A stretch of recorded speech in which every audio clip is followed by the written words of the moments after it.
январе Сибайским городским судом вынесен приговор в отношении жителя Челябинской области, который в течение длительного времени совершал кражи на территории города Сибай.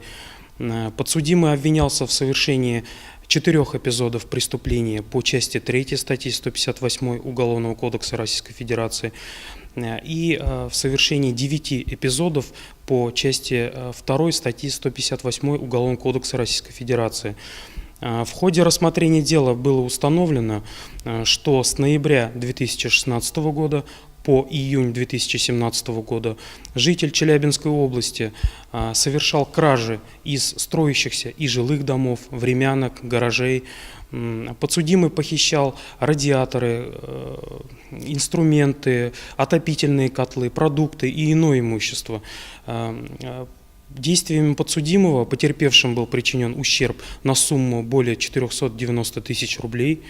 В ходе рассмотрения дела подсудимый вину признал полностью.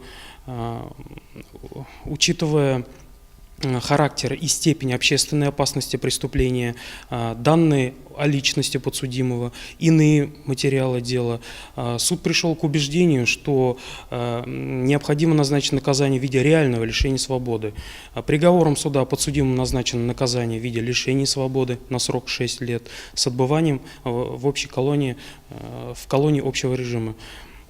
Также в пользу потерпевших с подсудимого в счет возмещения материального ущерба взысканы денежные средства.